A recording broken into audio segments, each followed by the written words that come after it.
Bonjour à toutes et à tous et bienvenue chez votre vétérinaire. Aujourd'hui vous allez apprendre que les croquettes ce n'est pas la meilleure nourriture à donner à vos chiens ni à vos chats. Le docteur Blanchy va vous expliquer en quoi ce n'est pas très bon et quelles croquettes vous pourriez éventuellement utiliser. On va parler donc de nutrithérapie ou de l'art de manger sain.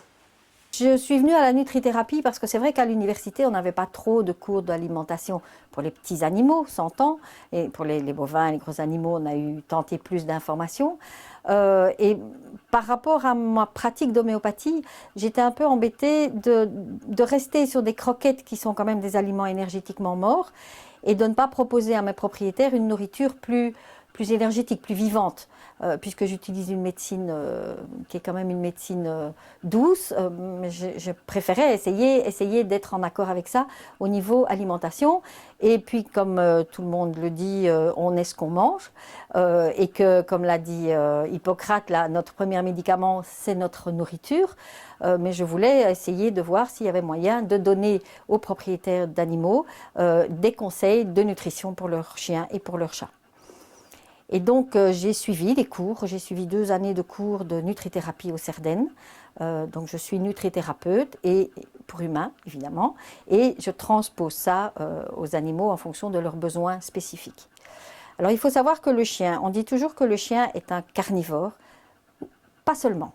Il peut parfaitement, il a besoin de viande naturellement, il a besoin de protéines animales ou végétales à la rigueur, mais il peut aussi manger des fibres, des légumes, et pourquoi pas éventuellement donner du riz ou des pâtes. Le pourcentage de viande et de légumes dépend un peu de l'animal. En principe, pour les chiens, je conseille 40% de viande, 40% de légumes et 20% de féculents, riz, pâtes ou pain, selon les besoins. Si le chien doit perdre un petit peu de poids, on fait un peu l'impasse sur les féculents, on donne plus les légumes et la viande. Pour un chien en croissance, on va donner 40 grammes de viande par kilo d'animal et par jour. La même chose en légumes et 20%, donc 20 grammes de viande en riz, pâtes, pain, donc en féculents pour donner un aliment de l'Est. La viande, ça peut être du bœuf, ça peut être des carbonades, ça peut être du cœur de bœuf, ça peut être du foie de génisse qui doit être cuit. Ça, c'est important à savoir. Le foie doit être cuit parce qu'il faut dénaturer les vitamines A. Il y a trop de vitamine A dans le foie cru. Donc, il faut le cuire un peu pour dénaturer les vitamines, sinon on a des excès. On peut éventuellement donner les barquettes. Il vaut mieux viser plutôt des terrines que des barquettes avec de la gélatine parce que la gélatine n'apporte vraiment rien. Et il y en a quelquefois beaucoup dans certaines boîtes. Mais on peut éventuellement utiliser les terrines d'une bonne marque. Il y a certaines terrines, quand on les ouvre, c'est redoutable. Voilà. Mais sinon, on peut très bien donner des petits cœurs de poulet, on peut donner du poulet, du dindonneau, on peut donner du poisson. Le thon est une protéine très riche, contrairement à ce qu'on pense, ça a beau être du poisson. La protéine de thon est presque plus riche que la protéine de bœuf, donc il ne faut pas en donner en excès. S'il est au jus naturel, il est plutôt trop salé, donc il faut le rincer un petit peu pour éviter un excès de sel.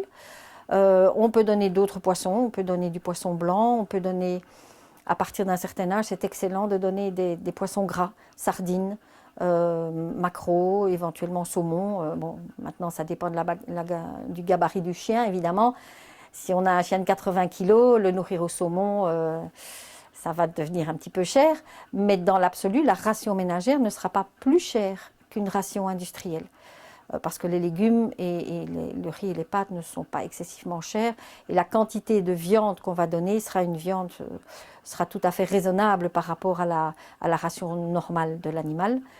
Et donc au niveau viande, on peut donner, bon, la viande de porc n'apporte pas grand-chose, éventuellement de l'agneau. Il faut savoir que l'agneau est un peu gras, mais sinon au niveau viande, voilà, ça donne une certaine diversité. Quoi qu'on en ait dit à une époque, l'œuf n'est pas mauvais, donc on peut éventuellement de temps en temps donner un œuf battu. Simplement, on prend le blanc et le jaune et on les bat comme pour une omelette et on peut incorporer ça à l'aliment. Ce qui me perturbe le plus dans l'aliment industriel, la majorité des firmes ne font pas la publicité sur leur mode de fabrication. Donc je ne sais pas à quelle rapidité la croquette a été fabriquée, enfin à quelle température, quelle rapidité de dessiccation et tout ça. Donc C'est vrai qu'il y a un risque, comme pour nous, humains, on nous déconseille le barbecue et les cuissons trop importantes en rapport avec les réactions de Maillard, qui sont des réactions de transformation de l'aliment, des substances alimentaires en aliments potentiellement cancérigènes. Je ne dis pas que les croquettes sont cancérigènes, c'est pas ça, mais la rapidité à laquelle elles ont subi le processus de dessiccation et la température à laquelle ça s'est fait provoque un risque de dénaturation des protéines ou au contraire de fabrication d'aliments potentiellement toxiques. On sait bien que les vitamines et les minéraux à une certaine température sont complètement détruits. Et donc très souvent, quand vous voyez dans les aliments qu'on a rajouté des vitamines, qu'on a rajouté des minéraux, c'est bien souvent parce que ceux d'origine présents dans l'aliment de départ ont été détruits par la cuisson. Au niveau légumes, on dit beaucoup de choses concernant l'ail, concernant les oignons, concernant les poireaux. En principe, l'oignon est toxique pour les animaux dans la mesure où, quand ils en prennent trop, mais comme ça peut être pour tout qu'on prend en excès, ça peut provoquer une modification dans la forme des globules rouges et donc une destruction des globules rouges. Maintenant, s'il y a un petit morceau d'oignon, c'est franchement pas dramatique. Il ne faut pas qu'ils aient une soupe à l'oignon 3 fois par jour. On va dire ça comme ça. L'ail, on peut tout à fait mettre une petite pointe d'ail dans la nourriture, c'est tout à fait appréciable comme antiseptique intestinal. L'ail, les poireaux et l'oignon sont des prébiotiques, donc ils peuvent avoir leur utilité au niveau de la flore intestinale. Donc on peut donner un peu de poireaux, c'est un peu diurétique, mais ce n'est pas dramatique. L'asperge, même chose. Ce qu'on va éviter principalement, évidemment, ce sont les choux, parce que les choux fermentent. Et donc, à terme, ce n'est pas génial. Mais par contre, le brocoli est un chou intéressant s'il est bien cuit. C'est un chou intéressant parce que c'est un chou qui contient beaucoup d'antioxydants. Les antioxydants étant des protecteurs des membranes cellulaires et des anti-vieillissements. Donc, on peut tout à fait donner. Rien n'empêche de rajouter un petit peu, comme il y a dans certaines croquettes spéciales, de rajouter du curcuma ou de rajouter du basilic ou des choses comme ça, qui peuvent amener des nutriments intéressants et donner un peu de goût à la nourriture. Et sinon, au niveau légumes, c'est à peu près tout. Il n'y a pas a priori vraiment d'interdiction flagrante au niveau des légumes. Pour les légumes, le plus simple, c'est de faire un potage, de faire une soupe, de manière à pouvoir garder les vitamines et les minéraux, parce qu'en général, l'eau de cuisson, quand on cuit les légumes, si ce n'est pas cuit à la vapeur, toutes les vitamines et tous les minéraux partent dans l'eau de cuisson. Donc le fait de cuire à feu doux pour ne pas faire bouillir les légumes et de garder l'eau de cuisson et de mixer tous les légumes ensemble, ça facilite pour le mélange avec la nourriture, avec la viande, et ça permet de garder un maximum de minéraux et de vitamines. Et les légumes sont un apport très intéressant de fibres parce que les chiens comme nous, ils ont tendance à avoir insuffisamment de fibres dans leur nourriture. Pour les féculents, c'est riz, pâtes ou pain, en fonction évidemment de l'embonpoint de l'animal. S'il est un petit peu en surpoids, on fait un peu l'impasse là-dessus. Le riz, idéal évidemment, c'est le riz brun, pas le riz blanc, parce que le riz blanc apporte des calories sans apporter beaucoup de nutriments intéressants. Il doit être bien cuit. Et en fait, l'eau de cuisson contient tous les principes constipants. Donc si on craint que les légumes ne provoquent une diarrhée, l'apport du riz avec son eau de cuisson va contrebalancer les risques au niveau de l'intestin.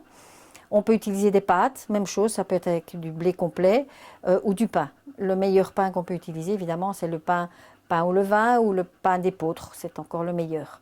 Maintenant, pour les personnes qui n'ont pas beaucoup le temps, qui n'ont pas le temps de cuisiner, il existe dans le commerce des sachets de riz soufflé, spécifiques pour les animaux, qui fonctionnent très bien aussi, et on rajoute ça au potage avec la viande, et on a ce qu'il faut comme apport de féculents. Alors en matière de lait, on demande souvent si l'animal, le chien ou le chat peut boire du lait. Comme nous, à partir d'un certain âge, ils n'ont plus dans l'intestin les enzymes nécessaires pour digérer le lait. Donc le lait, en général, on évite. Par contre, les sous-produits laitiers comme le yaourt, le fromage blanc ou les croûtes de fromage, ça peut être un apport intéressant au niveau calcium, en sachant qu'il faut éviter les fromages trop gras, bien évidemment. On peut donner des fromages de chèvre, c'est aussi tout à fait appréciable.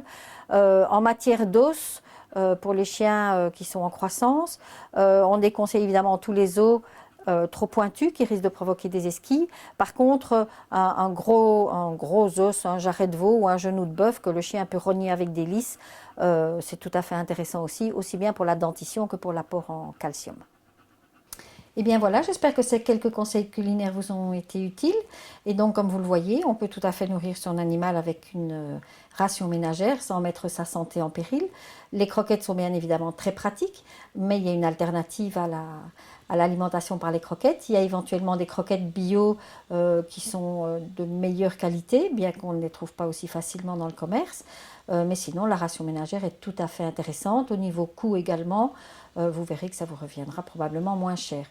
Voilà, j'espère que ça vous a intéressé et je vous donne rendez-vous pour d'autres conseils vétérinaires.